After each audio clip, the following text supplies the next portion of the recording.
Tiago capítulo 1, apenas o primeiro verso. Ainda sentados, diz assim a palavra de Deus: Tiago, servo de Deus e do Senhor Jesus Cristo, às 12 tribos dispersas entre as nações, saudações. Vamos ter mais uma palavra de oração? Curve sua cabeça. Pai, eu oro que o Senhor venha levar todos os nossos pensamentos cativos à obediência de Jesus Cristo. Oramos que o Teu Espírito Santo, o mesmo que inspirou a Tua palavra, o mesmo que inspirou o Teu servo, possa iluminar as nossas mentes e fazer com que estejamos totalmente aqui, totalmente compenetrados, desejosos, famintos do Cristo da palavra.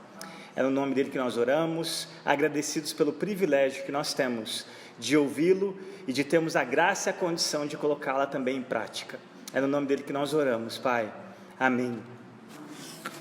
Meus irmãos, hoje pela manhã, na Escola Bíblica Dominical, já iniciamos os estudos nesse livro de Tiago, esse livro da Palavra de Deus.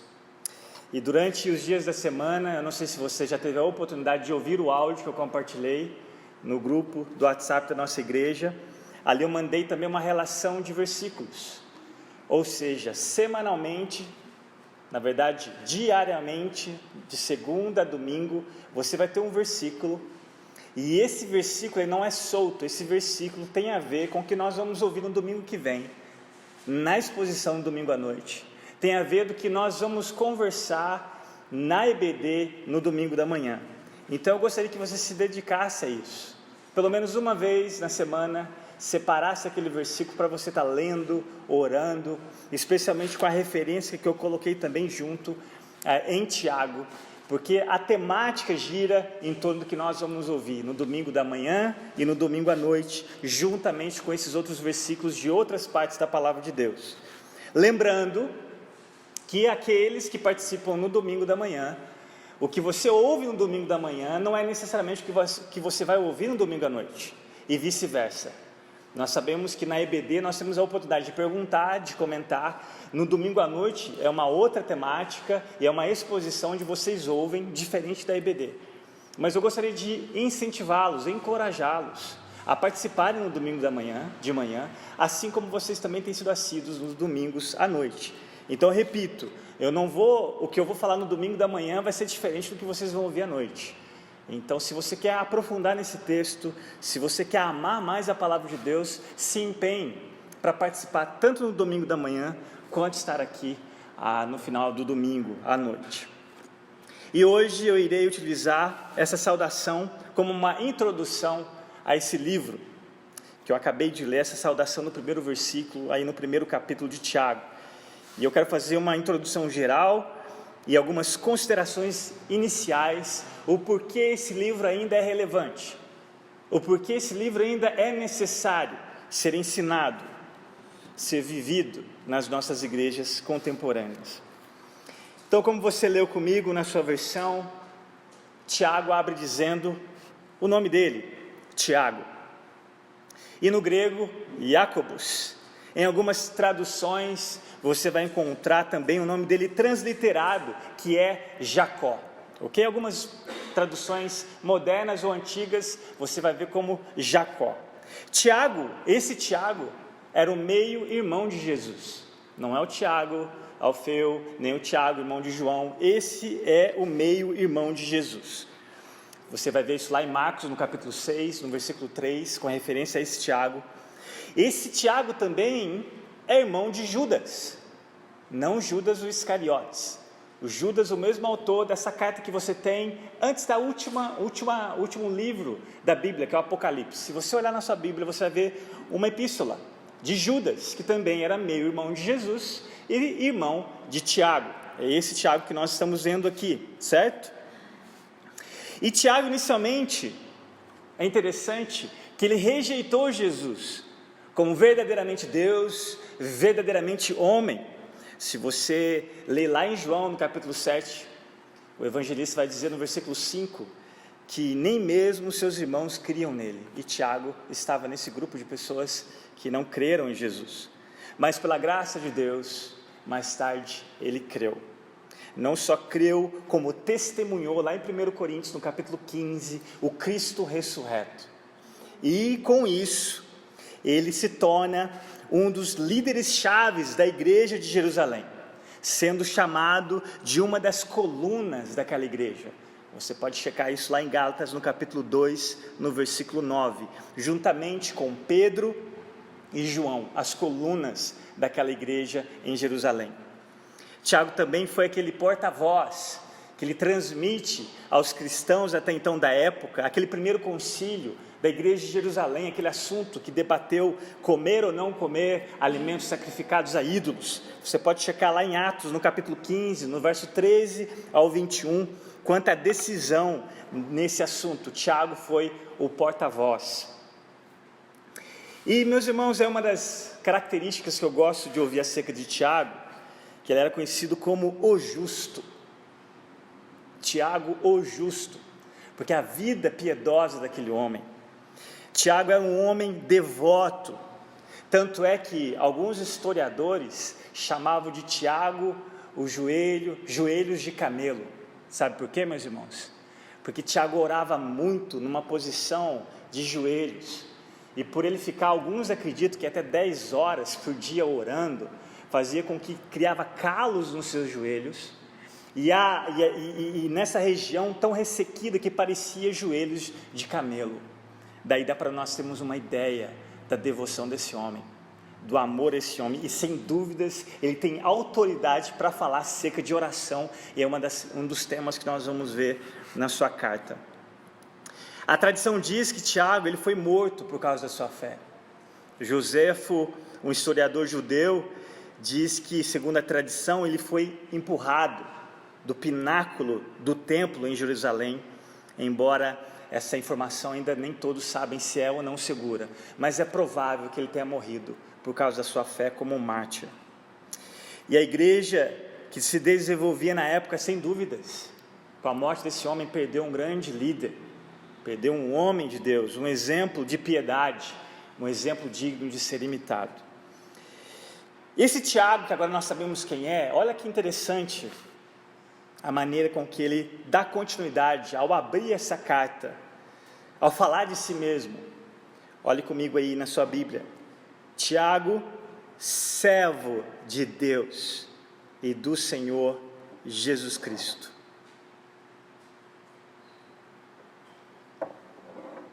Eu não sei se você já parou para pensar nisso, mas Tiago ele não se identifica como meio-irmão de Jesus. Ele não se gabava por ser irmão do próprio Cristo. Pelo contrário, aqui ele se identifica como servo. No original, Doulos é o mesmo nome de um dos navios da OM. Agora atracado, nós temos um outro navio da organização chamado Hope, que é Esperança. Mas esse navio trazia muito bem essa mensagem. Doulos, meus irmãos, significa servo, ou melhor, escravo. No mundo greco-romano, os escravos não eram considerados nem como pessoas, eram considerados como objeto daqueles que o compravam, objetos ao invés de indivíduos. Ser escravo de alguém na época era ser propriedade exclusiva de alguém, ou seja, propriedade exclusiva de seus senhores.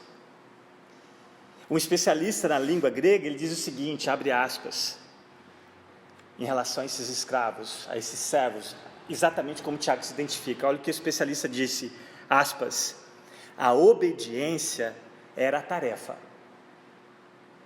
a humildade a posição, e a lealdade o relacionamento que um senhor esperava de um escravo. Não há maior atributo para o crente que ser conhecido como servo de Jesus, obediente, humilde e leal. Fecha aspas. E é isso que Tiago faz. Ele se identifica, não como meio irmão de Jesus. Pelo contrário, servo, escravo de Deus e do Senhor Jesus. E aqui ele faz, ele se porta, ou melhor dizendo, essa carta é para quem? E aí que a terceira parte nós vemos a quem ele endereça aquela carta, a quem ele está escrevendo essa carta. Olha comigo a última parte dessa saudação. As 12 tribos dispersas entre as nações. Na providência de Deus, meus irmãos, o que significa as 12 tribos dispersas?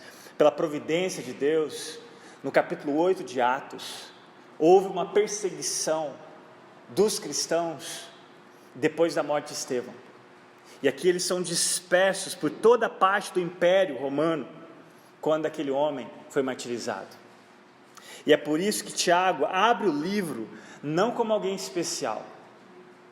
Pelo contrário, ele faz com que ele se identifica como servo e também se identifica com aquele público ao qual ele escreve. E como que ele se identifica? Se você ler, eu desafio vocês a algo que não é tão grande demais o desafio. Lê os 5 capítulos durante a semana, além desse versículo que eu falei para vocês meditarem todos os dias. Leia o capítulo 1 até o 5. Você vai levar no máximo 20 minutos para ler todo o livro. Se você ler esses 5 capítulos, a propósito, 108 versículos apenas, vocês vão perceber que a palavra irmãos aparece pelo menos 15 vezes. Algumas traduções 14, outras 15 vezes. E olha que interessante, Tiago associa essa palavra irmãos com meus, ou muitas vezes como amados irmãos. E aqui nós vemos alguém que se identifica como servo, e alguém que se identifica com o sofrimento daquelas pessoas, e não é à toa que nós vamos ver que a partir do verso 2, ele vai falar de perseguição, ele vai falar de perseverança na perseguição. E agora eu queria falar sobre o propósito dessa carta. Qual o propósito de Tiago escrever essa carta para esses amados irmãos?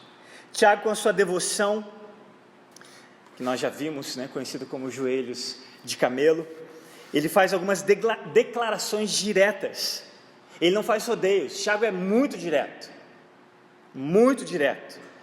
E ele traz muita sabedoria, algumas alusões, algumas ilustrações da natureza. Nós vamos ver ele fazendo isso.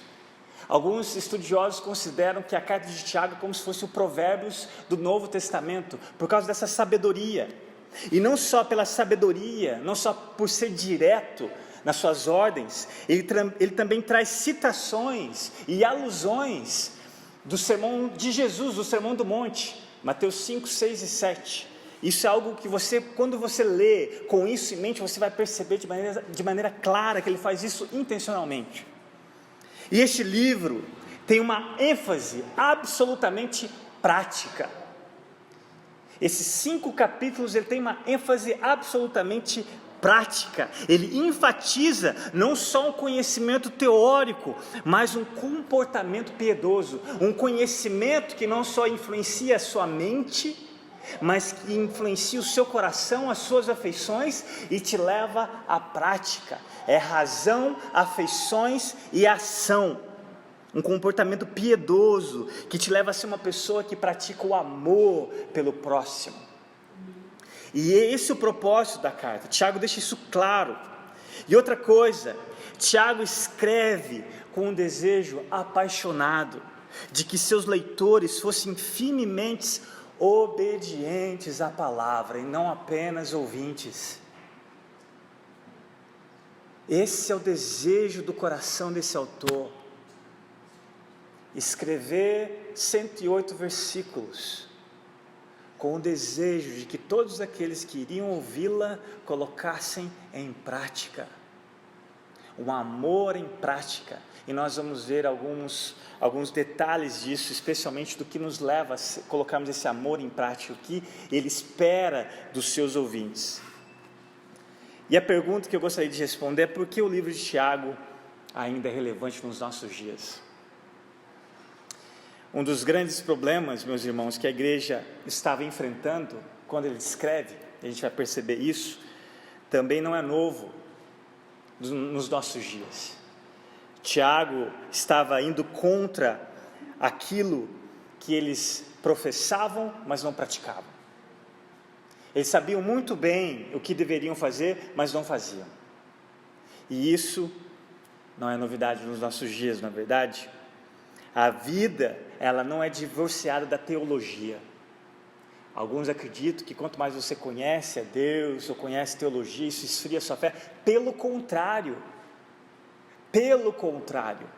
quanto mais nós conhecemos quem Deus é, mais isso afeta a nossa vida de piedade, mais isso influencia o nosso amor pelo próximo.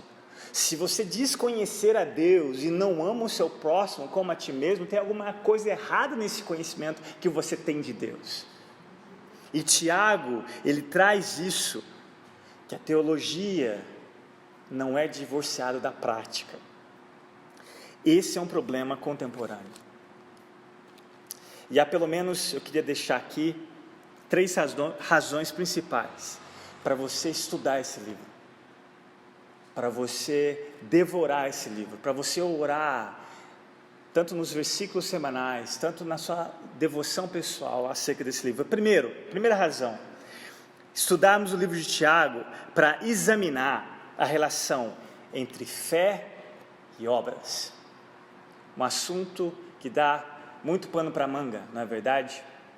Fé e obras. Por um lado, Tiago se refere à fé de formas diferentes. Como eu disse, se você ler todo o livro, pelo menos 14 vezes você vai ver essa palavra aparecendo. E ele fazendo diferentes referências a essa palavrinha fé. Pelo menos 14 vezes, nesses 108 versículos. Por outro lado, essa carta também está cheia de ordens. 14 vezes você vai ver ele falando de fé.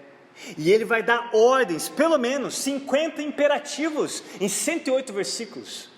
Quase a metade de todo o livro, ordens, imperativos, comandos. E olha que interessante, ele está falando de fé e ele está falando de fazer, de crer e de fazer, que não são separados. E a gente vai ver isso, especialmente no capítulo 2. Alguns exemplos que você vai ver de imperativos, de ordem, na carta de Tiago. Peçam. Essa é uma grande dificuldade que eu tenho com os meus filhos, eles não sabem pedir. Essa é uma grande dificuldade que você e eu, como filhos de Deus, não fazemos, porque nós não pedimos, e muitas vezes nós não temos, e Tiago vai falar por que nós não temos. É um imperativo, peçam. Outro imperativo, ouçam. Está aqui uma grande dificuldade que também nós temos, não é verdade? Um amigo meu disse que ouvir é uma arte, e ele tem razão. E o mesmo amigo disse que falar é uma necessidade. Nós falamos demais, ouvimos muito pouco. Precisamos desenvolver essa arte de ouvir. Tiago dá esse imperativo, ouçam.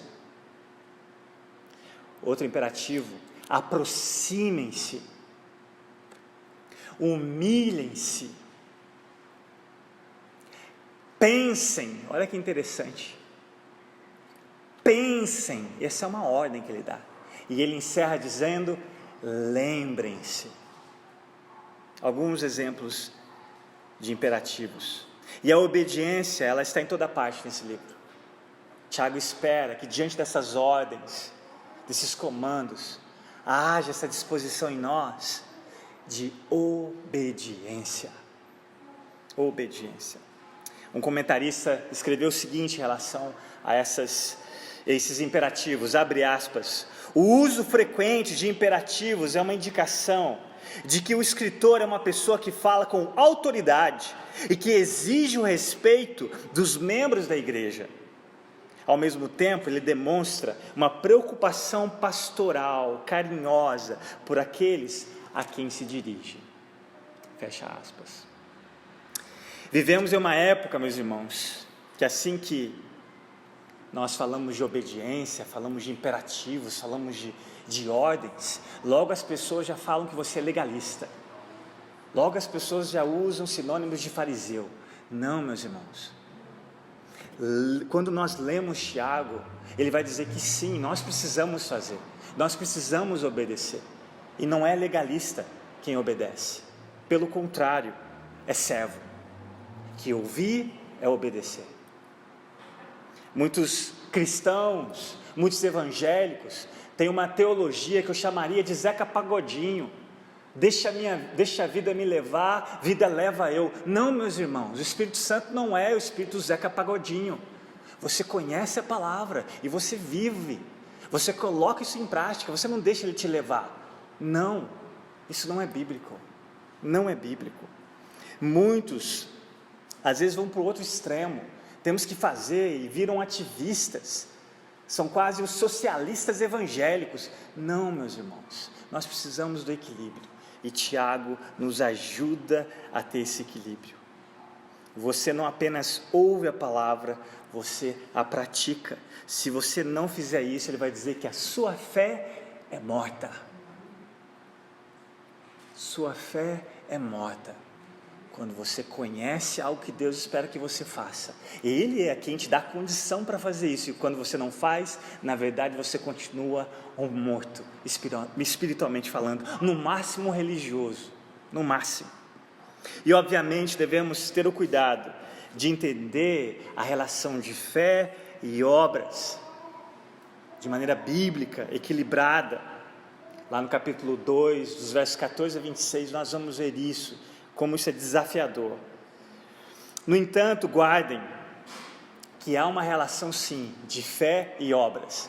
Se você for olhar na nossa arte no Instagram, a temática é uma fé que trabalha. Então nós não separamos a fé das obras, mas nós, pelo contrário, colocamos as duas juntas. Tiago não nega isso, muito menos é contrário ao que Paulo fala, ok? Seria imaturo da nossa parte separar fé e obras. A segunda razão, porque nós precisamos amar esse livro na palavra de Deus. Segunda razão pela qual estudaremos Tiago é explorar o impacto da nossa fé cotidiana, aonde quer que Deus te colocou. Há um livro interessante, talvez a gente possa estudar aí, qualquer momento desses, que é o Evangelho no Trabalho, parafraseando, eu diria, a fé no trabalho.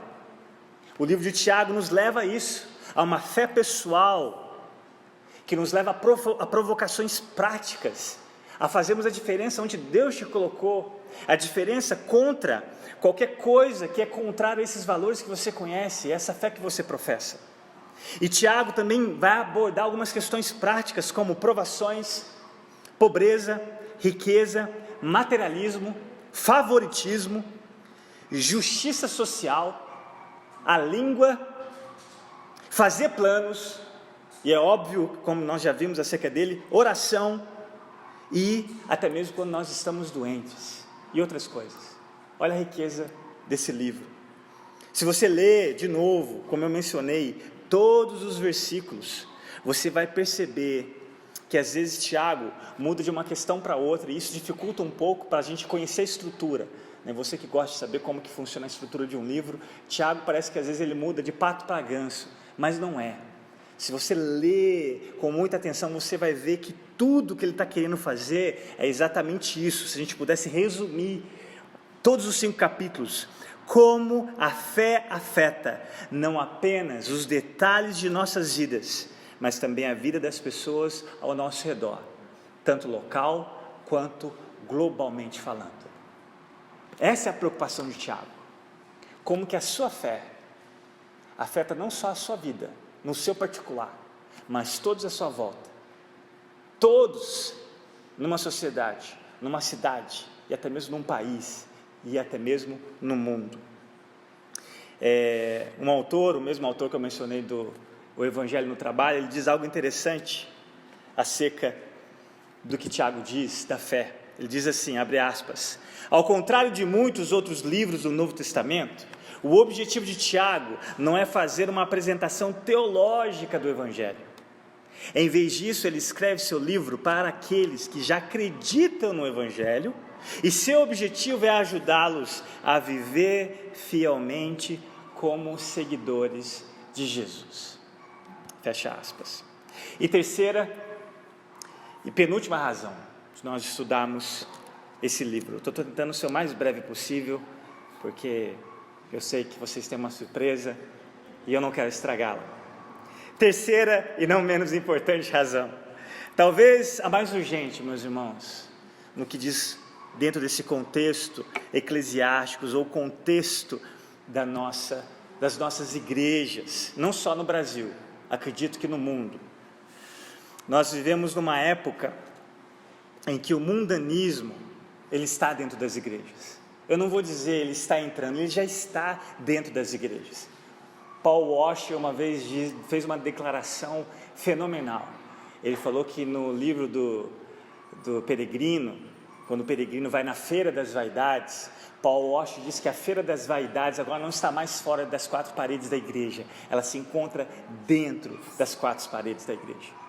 E Tiago, meus irmãos, na época em que Tiago escreve essa carta, que por volta aí de 60 depois de Cristo, naquela época o mundanismo já estava entrando na igreja. Ele vai dizer que a amizade do mundo é inimiga de Deus. Ele vai dizer e enfatiza que a verdadeira religião, aquela que é a religião sem mácula, é você se guardar do mundo, se guardar da contaminação desse mundo. E a gente vai ver com maiores detalhes que a igreja não precisa ser parecida com o mundo para ganhar o mundo. Pelo contrário, é quando ela se faz distintiva desse mundo. Aí ela influencia, aí ela salga, aí ela ilumina. Quando fazemos o contrário, estamos fadados ao fracasso. E finalmente, o intuito dessa carta é nos levar à maturidade.